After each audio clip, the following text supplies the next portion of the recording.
Welcome to titanium history class. हमारी आज की क्लास में हम आपको जो है पॉलिटिकल मैप ऑफ इंडिया जो सीबीएसई बोर्ड क्लास 10th में आपके सिलेबस में 5 मार्क्स का आता है, उसकी आपको आज हम प्रैक्टिस कराने जा रहे हैं। ठीक है, देखिए आप लोग पिक्चर में पहला चैप्टर हिस्ट्री का चैप्टर नंबर 2 है नेशनलिज्म इन इंडिया, जो कि आपके मैप में आ रहा है। ठीक है, नेम क्या है? Nationalism in India. और इससे 3 क्वेश्चन दिए हुए हैं, हम सारे के सारे आपकी प्रैक्टिस करा देते हैं। इसमें लिखा हुआ है इंडियन नेशनल कांग्रेस सेशन, और इसमें पहला क्वेश्चन है place where Indian National Congress session was held in September 1920। याद रखिएगा, पहला पार्ट क्या है कि इंडियन नेशनल कांग्रेस का जो सेशन हुआ था कब? सितंबर 1920 में। वो कहाँ पर हुआ था? तो आप आ जाइए मैप में। मैप में आएंगे तो आपको ये देखिए फर्स्ट नंबर लिखा हुआ है, तो यहाँ लिखा हुआ है सितंबर 1920। तो इंडियन नेशनल कांग्रेस का जो सेशन हुआ था पहला, वो कलकत्ता में हुआ था। आज हम उसको कोलकाता कहते हैं और पुराना नाम क्या है? कलकत्ता। तो ये पहला सेशन जो इंडियन नेशनल कांग्रेस का हुआ था सितंबर 1920 में, कलकत्ता में हुआ था। हमारा आप कर्जर देख रहे होंगे, वही कर्जर को देखिएगा। ठीक है, इसके बाद सेकंड है the place associated with the Indian National Congress session held in December 1920। दिसंबर 1920 में इंडियन नेशनल कांग्रेस का सेशन जो है वो कहाँ हुआ था? तो आप आ जाइए यहाँ पर सेकंड नंबर पे। ये हुआ था नागपुर, जो कि कहाँ आता है? महाराष्ट्र में। ये पूरा पूरा का पूरा ये है महाराष्ट्र है, तो ये नागपुर में दिसंबर 1920 में हुआ था। इसके बाद आपका थर्ड क्वेश्चन है, प्लेस आपको बताना है where Indian National Congress session was held in 1927। 1927 में इंडियन नेशनल कांग्रेस का सेशन कहाँ हुआ था? तो उसके लिए मैप में आप आएंगे नीचे की तरफ, तो नीचे की तरफ ये आपका जो दिख रहा है ना, तमिलनाडु का इलाका, तो यहाँ पर मद्रास है। तो मद्रास में हुआ था 1927 में। इनमें से कोई भी आपसे जो है 3 में से कोई ना कोई एक आएगा, कलकत्ता, मद्रास या नागपुर में से कोई ना कोई एक आएगा। तो इसको आप जो है प्रैक्टिस करते रहिए। ठीक है, नेक्स्ट क्वेश्चन है important centre of Indian national movement. Indian national जो है मूवमेंट जो हुए, यानी कि नेशनलिज्म इंडिया में गांधी जी का चैप्टर है, तो इसमें कई सारे नेशनल मूवमेंट हुए थे, तो वो आपको लोकेट करना है मैप में। पहला है चंपारण, आपको हिंट दी जाएगी और आपको उस प्लेस को लोकेट करना है वहां पर, और ये सारा का सारा पेंसिल से आपको मैप में करना होगा। चंपारण जो है मूवमेंट ऑफ इंडिगो प्लांटर हुआ था। इंडिगो जानते हैं, ठीक है ना, जो नील की खेती होती है। हाँ, तो मूवमेंट ऑफ इंडिगो प्लांटर कहाँ हुआ? चंपारण। चंपारण कहाँ आता है आपको मालूम होना चाहिए, बिहार में आता है। तो आप मैप में आ जाइए, कहाँ पर? ए नंबर पे है बिहार। ये तो है, यहाँ पर आपको कहीं इसमें कहीं पर भी अगर लोकेट कर देंगे चंपारण तो सही होगा। ठीक है, लेकिन एग्जैक्ट पोजीशन ये दिखाई गई है, यहाँ पर आपको दिखाना है। लेकिन अगर आप बिहार में कहीं भी लोकेट कर देते तो आपको मार्क्स मिल जाएंगे, घबराने की जरूरत नहीं है। लेकिन राइट पोजीशन क्या है? ये। इसके बाद आप आ जाइए खेदा पीजेंट सत्याग्रह कहाँ हुआ था? नाम से ही मालूम हो रहा है, जो किसानों का सत्याग्रह हुआ था खेदा, गुजरात में। तो आप आ जाइए गुजरात में। ये देखिए, ये पूरा इलाका गुजरात का है, तो यहाँ पर आपको एक डॉट बनाना है और खेदा लिख देना है। ठीक है, तो एक खेदा हो गया। नेक्स्ट है चौरी चौरा जो है calling of the non cooperation movement. Chauri Chaura में घटना घट गई थी जिसमें 22 पुलिसकर्मी जो है मारे गए थे एक। ठीक है, तो वो मूवमेंट जो था नॉन कॉपरेशन मूवमेंट, उसको गांधी जी ने क्या किया? विड्रॉल कर दिया था, खत्म कर दिया था। तो वो चौरी चौरा कहाँ हुआ था आपको याद है? ये आपका इलाका जो है यूपी है, तो यूपी में गोरखपुर में हुआ था। तो गोरखपुर में एक जगह पड़ती है चौरी चौरा, तो ये सी नंबर पे लिखा हुआ है, तो यहाँ डॉट बनाकर आपको लिख देना है चौरी चौरा, तो आपको मार्क्स मिल जाएंगे। इसके बाद है place where the cotton mill worker satyagraha was organize. तो कॉटन मिल वर्कर सत्याग्रह कहाँ ऑर्गेनाइज किया गया था? तो ये डी नंबर है। डी नंबर कहाँ? ये गुजरात में आ जाइए। तो वो हुआ था अहमदाबाद में। तो आपको क्या लिखना है? अहमदाबाद। तो इसको पहचान करके आपको नाम भी लिखना है, अहमदाबाद, डी अहमदाबाद। नेक्स्ट है place associated with the Jallianwala Bagh incident. Jallianwala Bagh incident कहाँ हुआ था? तो आपको मालूम होगा अमृतसर में हुआ था। तो आप आ जाइए पंजाब में, ये पूरा पंजाब है, तो यहाँ पर आप ऊपर की तरफ क्या लगा देंगे, डॉट बना के लिख देंगे अमृतसर। तो जलियांवाला बाग जो मैसकर हुआ था इंसिडेंट, वो अमृतसर में हुआ था। इसके बाद है F number, place where Gandhi ji broke salt law.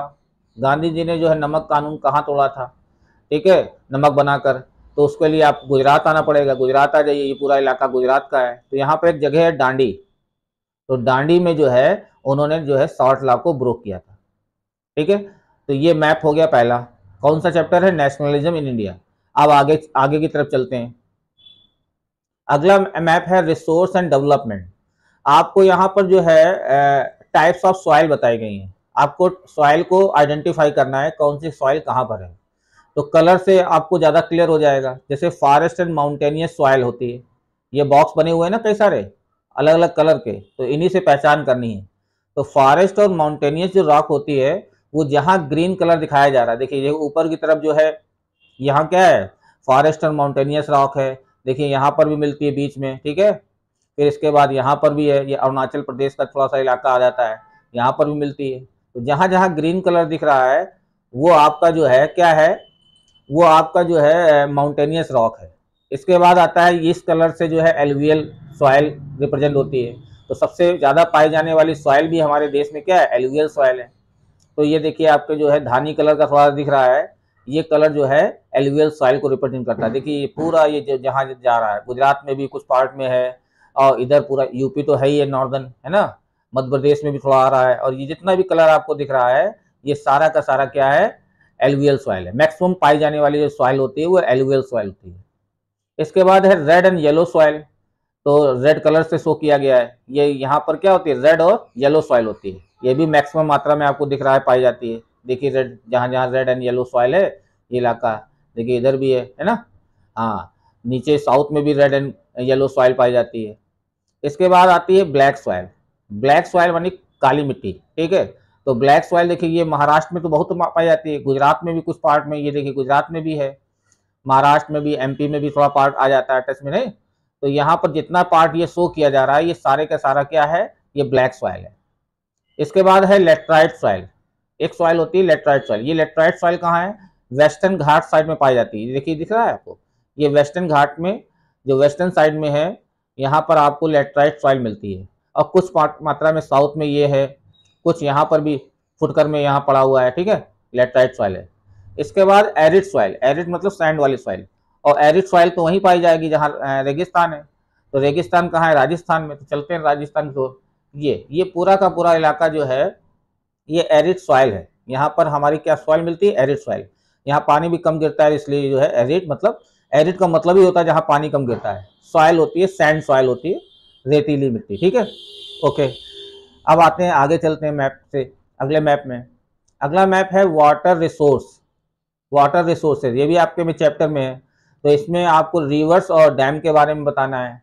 जैसे सलाल, बी नंबर क्या है, भाखरा नागर डैम, टहरी dam, Rana Pratap Sagar dam, Sardar Sarovar dam, Hirakud dam, Nagarjuna Sagar dam, Tungabhadra dam. इनमें से कोई भी पूछा जा सकता है, तो आप लोग पहचानना सीख लीजिए, ठीक है। तो सलाल डैम जो है, आप आ जाइए, सलाल डैम कहाँ पर है, वहाँ आ जाइए। देखिए ये इलाका जो है आपका सलाल डैम है। ये देखो एरो से दिखाया गया, डॉट बना दीजिए। और ये पंजाब का कुछ पार्ट पड़ता है, तो यहाँ पर डॉट बना के आप लिख दीजिए सलाल डैम। इसके बाद आ जाइए भाखरा नागर डैम, ठीक है। भाखरा नागर कहाँ है, आपको मालूम होना चाहिए कहाँ है? हाँ, तो भाखरा नागर डैम देखिए, ये डॉट से दिख रहा है आपको, ये डॉट लगाना है आपको, और यहाँ आपको बना देना भाखरा नागर डैम। इसके बाद टहरी डैम, यूपी में, यहाँ आ जाइए, उत्तराखंड में आइए। तो ये टहरी डैम ये हो गया, ये डॉट बनाकर ये बाहर लिख देना आपको टहरी डैम, इधर उधर नहीं लिखना है। राणा प्रताप सागर डैम देखिए, आ जाइए राजस्थान में, ये देखिए यहाँ डॉट बनाया और यहाँ लिख दिया राणा प्रताप सागर डैम लिख दिया। इसके बाद सरदार सरोवर डैम आ जाइए, तो आपको नीचे आना पड़ेगा। देखिए ये आ गया आपका सरदार सरोवर डैम, ठीक है। हाँ, गुजरात की तरफ आइएगा तो इधर पर आपको ये डॉट लगा हुआ है, यहाँ सरदार सरोवर डैम लिख दीजिएगा। नर्मदा नदी पे बना हुआ है, तो सरदार सरोवर डैम। इसके बाद हीराकुंड डैम आ जाइए। हीराकुंड डैम आपको उड़ीसा टाइप आना पड़ेगा। तो ये हीराकुंड डैम जो महानदी पे बना हुआ है, तो ये हीराकुंड डैम है, ये डॉट लगाया गया, ये हीराकुंड लिखा हुआ है आपका। फिर आता है नागार्जुना सागर डैम। तो इसके लिए आपको थोड़ा नीचे साउथ की तरफ आना पड़ेगा। ये देखो डॉट, ये आपका जो है नदी है ना, तुंगभद्रा नदी, तो वहीं पर इसका बनाया गया है, तुंगभद्रा नदी पर नागार्जुना सागर डैम बनाया गया है। इसके बाद तुंगभद्रा डैम जो है, तुंगभद्रा नाम की रिवर बनाया गया है। तो यही नदी जो तुंगभद्रा जा रही है, तो इसी में साउथ में, तो यहाँ पर डॉट लगा देना और यहाँ लिख देना तुंगभद्रा डैम हो गया। समझ में आ गया? तो आपको आई होप सब समझ में आ गया होगा डैम के बारे में। तो ये जो दिखाया गया है, ये आपका नदियों का है। ये जो ग्राफ में दिखाया गया कर्व लाइन जो है रिवर्स की है, और जो डॉट दिखाए गए हैं वो डैम है। तो जितने भी आपके मैप में ये डॉट दिखाए जा रहे हैं वो डैम को शो कर रहे हैं। ठीक है, इस चीज़ का ध्यान रखिएगा। आगे चलते हैं। आगे है major producers state and sugar cane. अब हमको पता करना है गन्ना कहाँ कहाँ होता है। ठीक है, कौन कौन से स्टेट्स हैं जो शुगर के मतलब गन्ने को उगाते हैं। देखो गन्ने का ये फिगर बनाया गया है और हर जगह गन्ना बनाया गया है, वहाँ वहाँ होता है। तो पंजाब में भी गन्ना होता है, हरियाणा में भी देखिए गन्ना होता है, उत्तर प्रदेश में भी गन्ना होता है ना, जिससे शक्कर बनाई जाती है, बिहार में भी गन्ना होता है। इसके बाद देखिए कहाँ दिखाया गया, महाराष्ट्र में। ठीक है, काली मिट्टी में तो बहुत ही अच्छा होता है गन्ना। हाँ, हालांकि गन्ने को पैदा होने में साल भर लग जाता है। हाँ, लगभग 12 मंथ लगते हैं। और ये तेलंगाना में भी होता है। कहाँ क्या होता है, शुगर केन होता है। इसके बाद कर्नाटका में आ जाइए, कर्नाटका में भी होता है। ठीक है, फिर ये आंध्र प्रदेश में भी गन्ना होता है। नीचे आप आ जाएंगे, तमिलनाडु में भी गन्ना होता है। तो ये कुछ मेजर स्टेट्स हैं जहां पर गन्ने को शुगर केन को उगाया जाता है। ठीक है, चलिए आगे चलते हैं मैप की ओर। आगे क्या है बेटा, major producer state of tea and coffee. इससे बड़ा क्वेश्चन आता है, टी और कॉफी कहाँ होता है। तो पहले हम सिंबल को देखते हैं। कॉफी का सिंबल ये दिखाया गया है, और टी का जो लीफ दिखाई गई है, पत्ती दिखाई गई है। तो जहां जहां लीफ है वहां टी होती है, और जहां ये चीज दिखाई गई है तो उसको आप कॉफी समझ लीजिएगा। ठीक है, तो आप देखिए हिमाचल प्रदेश में क्या है, देखिए क्या है, यहाँ पर टी होती है। उत्तराखंड में देखो लीफ दिखाई गई है, तो यहाँ पर भी चाय होती है ना। हाँ, और यहाँ पर देखिए थोड़ा सा आसाम में चले, यहाँ पर क्या होती है, यहाँ भी आसाम में तो टी होती है, चाय के बागान, न्यू जलपाईगुड़ी वगैरह आसाम वगैरह में क्या है, चाय ही होती है, चाय के बागान है। वेस्ट बंगाल में भी होती है ना। हाँ, और इसके बाद आंध्र प्रदेश में आ जाइए, यहाँ पर भी चाय होती है, टी होती है ना। और इसके बाद साउथ में तमिलनाडु में आप आएंगे, वहां पर चाय भी होती है और कॉफी भी होती है। देखिए दो सिंबल बने हुए, ये लीफ वाला सिंबल जो है वो चाय का है, और जो नीचे वाला सिंबल है यहाँ कॉफी भी होती है तमिलनाडु में। और कर्नाटका में केवल क्या हो रही है, कॉफी होती है। ठीक है, बहुत फेमस कॉफी है यहाँ की। हाँ, और आप आ जाइए केरला में, तो केरला में दोनों चीजें हैं। थोड़े पार्ट में जो होता है वो चाय भी होती है, और ऊपर वाले पार्ट में जो दिखाया गया वहाँ कॉफी भी होती है। तो ये कुछ ऐसे स्टेट्स हैं जहाँ पर आपको चाय और कॉफी पूछा जाएगा, तो आप याद रखिएगा। ठीक है, ज्यादातर कॉफी के लिए आपको साउथ में आना है, कर्नाटका और तमिलनाडु में ही आना है, थोड़े पार्ट में कर्नाटका में। तो कर्नाटका और तमिलनाडु मेन याद रखिएगा कॉफी के लिए। और चाय के लिए ऊपर आ जाइए, हिमाचल प्रदेश, उत्तराखंड, और इधर आसाम में आ जाइए, इधर वेस्ट बंगाल में आ जाइए। ठीक है, हाँ, अब अगले में चलते हैं। अगला है कॉटन और जूट प्रोड्यूसर स्टेट कौन कौन से हैं, कहाँ कहाँ कॉटन और जूट होती है। तो सिंबल आपको देखना पड़ेगा पहले। कॉटन के लिए देखिए रुई ऐसा दिखाया गया ना, एक फ्लावर होता है, उसको चीरा लगा देते हैं, उससे कॉटन निकलता है, जिसको रुई बोल देते हैं, और उससे धागा बनता है, कपड़े बनाए जाते हैं। जूट का सिंबल ये लीफ दिखाया गया है। तो हम लोग पहले पता करते हैं कॉटन कहाँ कहाँ होता है। तो पंजाब में देखिए कॉटन होता है कि नहीं, सिंबल बना हुआ है, ध्यान रखिएगा। हरियाणा में भी कॉटन होता है, उत्तर प्रदेश में भी कॉटन होता है, गुजरात में भी देखिए कॉटन होता है ना, मध्य प्रदेश में भी कॉटन होता है, और सबसे ज्यादा तो फेमस है महाराष्ट्र का कॉटन। देश विदेशों में सप्लाई होती है अच्छी क्वालिटी का, इससे धागा बनता है फाइन क्वालिटी का। तेलंगाना में भी होता है, आंध्र प्रदेश में भी होता है आपका कॉटन, देखिए फूल बना हुआ है, कर्नाटका में भी होता है, तमिलनाडु में भी होता है। अब आपको पता करने हैं जूट कहाँ होता है। तो जूट के लिए आपको उड़ीसा आना पड़ेगा। उड़ीसा में होता है, देखिए लीफ बनी हुई ना, इससे हमने पहचान लिया। वेस्ट बंगाल में होता है, ठीक है, वेस्ट बंगाल में होता है, क्या होता है, जूट। और यहाँ का तो जूट जो है देश विदेशों में सप्लाई होता है। नंबर 1 पे तो बांग्लादेश है, ये देखिए ये जो खाली सफेद रंग का है व्हाइट कलर, ये बांग्लादेश है। लेकिन अपने इंडिया की बात की जाएगी तो वेस्ट बंगाल में। और इसके बाद बिहार में भी जूट होता है, ठीक है, और कुछ पार्ट में आसाम में भी होता है, मेघालय में भी होता है, आसाम में भी होता है। लेकिन आपको मेन याद रखना है वेस्ट बंगाल उड़ीसा। ठीक है, बिहार, वेस्ट बंगाल, उड़ीसा, मेघालय, आसाम में भी जूट होता है। इन सिंबल से पहचान जाएंगे, और कहीं भटकने की जरूरत नहीं है जूट के लिए। आपको जूट के लिए ईस्टर्न साइड में आना है, वेस्टर्न में नहीं जाना है। चलिए आगे चलते हैं मैप की ओर। अब हम चलते हैं मिनरल्स और एनर्जी रिसोर्स की ओर। ये भी आपके एग्जाम में आ रहा है, इसको भी ध्यान से समझ लीजिए, मिनरल और एनर्जी रिसोर्स। तो इसमें हम आपको बताएंगे आयरन ओर माइंस कहाँ कहाँ है, ठीक है। और आयरन ओर माइंस के लिए क्या सिंबल लिया गया, डेल्टा बनाया गया, रेड कलर का जो डेल्टा है। तो जहां जहां आपके पॉलिटिकल मैप ऑफ इंडिया में ये रेड कलर का जो बना हुआ है सिंबल, इसका मतलब वहां पर आयरन ओर माइंस है, ठीक है। तो आप देखिए ये जो है छत्तीसगढ़, ठीक है। तो ये क्या है, दुर्ग है यहाँ पर, बेलाडीला, ये सब फेमस है माइंस। यहाँ दुर्ग में भी आयरन ओर की माइंस है, बेलाडीला में है। और ये आपके उड़ीसा में जो है मयूरभंज में, मयूरभंज में भी आपकी क्या है, आयरन ओर माइंस है। इसके बाद आप जाइए तेलंगाना में बेल्लारी में आती है, और कर्नाटका में आपकी कुदेरमुख में, ये कुदेरमुख लिखा हुआ है, तो यहाँ पर भी आपकी आयरन ओर माइंस है। तो मेन यही, ये जो हमने आपको जो 4-5 बताए हैं, 5 इन्हीं में से आयरन ओर आ जाएगा, आई होप, ठीक है। यही कोर्स में भी है। इसके बाद आते हैं oil field and coal mines कहाँ है। ऑयल फील्ड पता करना है, कोल माइंस, इसके लिए सिंबल अलग अलग दिया गया है। तो ऑयल फील्ड के लिए डेल्टा ब्लैक कलर का डेल्टा है, और कोल फील्ड के लिए आपको राउंड फिगर का जो डॉट है वो दिखाया गया है। तो जहां जहां डॉट दिखाया गया है वो कोल फील्ड है, और जहां ऑयल फील्ड है वो डेल्टा। तो पहले हम ऑयल फील्ड की ओर चलते हैं। तो ऑयल फील्ड गुजरात में आप चलेंगे कलोल में, और अंकलेश्वर में जो है ऑयल फील्ड है। इसके बाद मुंबई हाई, तो मैक्सिमम पर निकलता है ऑयल, यहाँ से एक्सट्रैक्शन होता है। थोड़ा समुद्र से लगभग 100-150 किलोमीटर चलते हैं तो समुद्र में जो बॉम्बे हाई है वहाँ पर जो है ऑयल निकाला जाता है, ऑयल फील्ड है। इसके बाद आप चलेंगे ऊपर, आसाम में डिगबोई एक जगह है, नहर कटिया और डिगबोई, ये देखिए ऊपर लिखा हुआ है, ईस्टर्न साइड में जाइए तो डिगबोई और नहर कटिया जो है यहाँ पर भी ऑयल फील्ड हैं, ठीक है। इसके बाद कोल फील्ड की बात करते हैं। तो कोल फील्ड कहाँ कहाँ है, कहाँ से कोयला निकाला जाता है। तो आप देखिए ये है आपका, ये झारखंड है। झारखंड में क्या है, बोकारो फेमस है। वेस्ट बंगाल में रानीगंज है, यहाँ से निकाला जाता है। उड़ीसा में तलचर जगह है, वहाँ से कोयला निकाला जाता है। और आप तमिलनाडु में जाएंगे तो नवेली, नवेली जो है वहाँ से भी कोयला निकाला जाता है, ठीक है। तो आपको क्लियर हो गया होगा। चले आगे चलते हैं मैप की ओर। इसके बाद एक क्वेश्चन आता है आपके एग्जाम में, क्या आता है, thermal and nuclear power plant. इसको भी आपको ध्यान रखना है, थर्मल और न्यूक्लियर पावर प्लांट। तो देखिए न्यूक्लियर पावर प्लांट जहां है, न्यूक्लियर से बनाया जाता है, उसको फैन से दिखाया गया, 3 पंखे बने हुए हैं। और थर्मल मतलब एक चिमनी जैसी बनी हुई है, धुआं निकल रहा है, उससे थर्मल पावर। तो पहले हम पता करते हैं न्यूक्लियर पावर प्लांट कहाँ कहाँ है। तो आप गुजरात में आ जाइए, देखिए ककरापम में यहाँ पर है, तारापुर में है, महाराष्ट्र में, महाराष्ट्र है ये, महाराष्ट्र में तारापुर जगह पड़ती है, वहाँ पर न्यूक्लियर पावर प्लांट है। तो ये जो है यही 2 फेमस है। और उत्तर प्रदेश में नरोरा है, नरोरा में न्यूक्लियर पावर प्लांट है, यहाँ से है।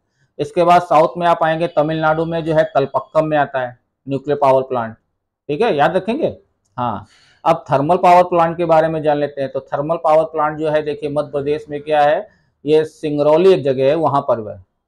और तेलंगाना में जो है रामगुंडप्पा, नाम ही साउथ इंडियन है, ठीक है, रामागुंडम्मा, वहाँ पर एक जगह पड़ती है, वहाँ पर तेलंगाना में है, क्या है, थर्मल पावर है। इसके बाद आप आ जाइए ईस्टर्न साइड में आ जाइए, अरुणाचल प्रदेश की साइड में, तो वहाँ पर नमरूप पड़ता है, नमरूप, वहाँ पर भी क्या है, थर्मल पावर प्लांट लगा हुआ है, ठीक है। तो ये कुछ चीज़ें हैं आपको ध्यान रखनी होगी। अब आगे आ जाइए, अगले में आते हैं। ये अगला क्या है, मैन्युफैक्चरिंग इंडस्ट्रीज के बारे में, ठीक है। तो मैन्युफैक्चरिंग इंडस्ट्रीज जो सॉफ्टवेयर टेक्नोलॉजी है, सॉफ्टवेयर टेक्नोलॉजी पार्क जो होते हैं कहाँ कहाँ है, उसका सिंबल एक ही दिया गया है। मुंबई और पूना जो है सॉफ्टवेयर टेक्नोलॉजी में फेमस है। और आपके जो गुजरात है, गुजरात में गांधीनगर वो फेमस है सॉफ्टवेयर टेक्नोलॉजी में। हैदराबाद तो है, ये सभी लोग जानते हैं, हैदराबाद में भी है। और अपने यूपी और जो नहीं हरियाणा को जोड़ता है, उसमें नोएडा एक जगह है, वो भी सॉफ्टवेयर टेक्नोलॉजी के लिए बहुत फेमस है। इसके बाद आप आ जाइए साउथ में, चेन्नई में है सॉफ्टवेयर टेक्नोलॉजी, ये कर्नाटका में बेंगलुरु में है। और केरला में भी है, तिरुवनंतपुरम में। ये देखिए यहाँ दिखाया गया ना, तिरुवनंतपुरम में, यहाँ पर भी सॉफ्टवेयर टेक्नोलॉजी बने हुए हैं, ठीक है। तो इसको ध्यान रखिएगा आप। आगे चलते हैं, life line of national economy. तो इसमें आपको कुछ याद रखने हैं, मेजर पोर्ट्स के बारे में और इंटरनेशनल एयरपोर्ट्स के बारे में। तो इसमें कुछ मेजर पोर्ट्स दिए गए हैं, आपको पहचानना है, ये एग्जाम में बहुत इंपॉर्टेंट रूप में आता ही आता है। तो हम पहले बात करते हैं कांडला। तो कांडला कहाँ आता है, गुजरात में। देखिए कांडला, ये देखो बना हुआ है, तो ये मेजर पोर्ट है यहाँ पर, बंदरगाह जिसको बोलते हैं, जहाँ सामान का आना जाना होता है, पुराना प्राचीन है कांडला। और इसके बाद मुंबई में आ जाता है, तो मुंबई देखिए, मुंबई में ये है, ठीक है, यहाँ पर मुंबई है, तो मुंबई में पोर्ट है। इसके बाद जवाहरलाल नेहरू, ये भी मुंबई में आता है, जवाहरलाल नेहरू, ठीक है, हाँ, ये जवाहरलाल नेहरू पोर्ट है, यहाँ पर आना जाना होता है सामान का, ये बंदरगाह है। इसके बाद है आपका मरमा गाँव पोर्ट और न्यू मैंगलोर। तो मरमा गाँव पोर्ट कहाँ है? आपके ये गोवा में, ये देखो छोटा सा है वेस्टर्न साइड में, गोवा में ये मरमा गाँव है। आप इधर आ जाएंगे कर्नाटका साइड में तो न्यू मैंगलोर आ जाता है पोर्ट। न्यू मैंगलोर ये कर्नाटका में समुद्र के किनारे से लगा हुआ है, पोर्ट जितने भी होंगे समुद्र के किनारे होंगे। कोच्चि पोर्ट आ जाइए, तो कोच्चि पोर्ट के लिए आपको ये केरला आना पड़ेगा। यहाँ पर देखिए केरला का पार्ट है नीचे, तो यहाँ कोच्चि पोर्ट होता है। इसके बाद तूतीकोरिन पोर्ट क्या है? तो तूतीकोरिन पोर्ट के लिए आपको साउथ में आना पड़ेगा। देखिए ये आपका तमिलनाडु है, तो तमिलनाडु में ये तो नीचे की तरफ जो है आप जाएंगे तो तूतीकोरिन पोर्ट मिल जाएगा। दिख रहा है आपको? ठीक है, आगे चलते हैं। चेन्नई पोर्ट कहाँ है? तो आपको नीचे जाना पड़ेगा चेन्नई के लिए। पहले मद्रास कहते थे, अब नाम बदल गया है ना। हाँ, तो ये आपका जो है चेन्नई पोर्ट है, ठीक है, यहाँ पर। अब इसके बाद आप चलते हैं विशाखापट्टनम पोर्ट कहाँ है? तो नीचे विशाखापट्टनम पोर्ट के लिए आपको यहाँ आना पड़ेगा, ठीक है। आपको जो है तमिलनाडु के ऊपर आना पड़ेगा, आंध्र प्रदेश में आना पड़ेगा। तो यहाँ पर देखिए ये ईस्टर्न साइड में विशाखापट्टनम पोर्ट है, ठीक है, इसको ध्यान रखिएगा आप, यही पूछ लेते हैं। पारादीप के लिए आपको ऊपर आना पड़ेगा। पारादीप पोर्ट देखिए उड़ीसा में, ये किनारा समुद्र का किनारा है पारादीप पोर्ट, ठीक है। इसके बाद आपको दिया है हल्दिया और कोलकाता पोर्ट। तो हल्दिया देखिए पोर्ट ये आता है, कहाँ आता है? वेस्ट बंगाल में आता है, तो ये हल्दिया पोर्ट है, ठीक है। और कौन सा है? कोलकाता पोर्ट भी यहीं आता है, ठीक है, यहीं पर हल्दिया है, यहीं पर कोलकाता पोर्ट आता है। तो ये सारे हो गए हमारे जो बंदरगाह हैं जिसको हम मेजर पोर्ट कहते हैं, इन्हीं में से एग्जाम में पूछा जाता है। तो आपको समुद्र के किनारे जितने पोर्ट आते हैं हमने बता दिया है, वहीं लगाने हैं। अब इंटरनेशनल एयरपोर्ट होते हैं, कुछ अंतर्राष्ट्रीय स्तर के जो है एयरपोर्ट होते हैं जहाँ से हवाई जहाज़ का आना जाना होता है। जैसे राजा सांसी है ना, राजा सांसी एयरपोर्ट है, वो कहाँ पर है देखिए। तो ये आप आ जाइए यहाँ अमृतसर में, पंजाब में जाएंगे तो राजा सांसी एयरपोर्ट है। फिर इसके बाद आप आ जाएंगे इंदिरा गांधी इंटरनेशनल, सभी को मालूम है, दिल्ली में इंदिरा गांधी नेशनल। फिर है, नाम से ही लग रहा है, छत्रपति शिवाजी, कहाँ आएंगे? महाराष्ट्र में आ जाएंगे। छत्रपति देखो एरोप्लेन बना हुआ है। फिर है नेडिम बेचेरी, नाम से ही लग रहा है कहाँ होगा, है ना। हाँ, तो वो जो है पोर्ट है आपका, यहाँ कहाँ आना पड़ेगा? क्या नाम लिखा हुआ है? नेडिम बेचेरी, ये पोर्ट आपको आना पड़ेगा। कहाँ पर? ये इसमें दिया नहीं गया क्या? इसमें शायद दिया नहीं गया है, हाँ, इसमें नहीं दिया गया मैप में, ठीक है, ये साउथ में ही आता है। चलिए आगे बढ़ते हैं, नहीं दिया गया है। मीनम बक्कम ये पोर्ट ये दिया गया है, ये चेन्नई में है, देखिए ये चेन्नई में नीचे दिया हुआ है ये, हाँ ये दिया हुआ है मीनम बक्कम ये दिया है पोर्ट। कुछ एक आध पोर्ट नहीं दिए गए हैं, कोई बात नहीं। नेताजी सुभाष चंद्र बोस जो है, नाम से ही लग रहा है वेस्ट बंगाल में होगा, तो ये देखिए यहाँ बना हुआ है, वेस्ट बंगाल में नेताजी सुभाष चंद्र बोस है। कोलकाता सॉरी, इसके बाद राजीव गांधी कहाँ है? राजीव गांधी एयरपोर्ट, तो ये आपको आना पड़ेगा तेलंगाना हैदराबाद में। ये देखो एरोप्लेन बना हुआ है, तो ये राजीव गांधी लिखा हुआ है इंटरनेशनल एयरपोर्ट। तो ये कुछ आपके मेजर जो हैं पोर्ट और एयरपोर्ट हैं। इसके बाद आपको चलते हैं आगे की ओर। ये सारे हो गए, सारे आपके कोर्स में जो है पूरे हो गए, ठीक है। Thank you for watching this titanium history class. और इसको पसंद आया हो तो आप ज़्यादा से ज़्यादा शेयर करें और इसको सब्सक्राइब करें। Thank you very much.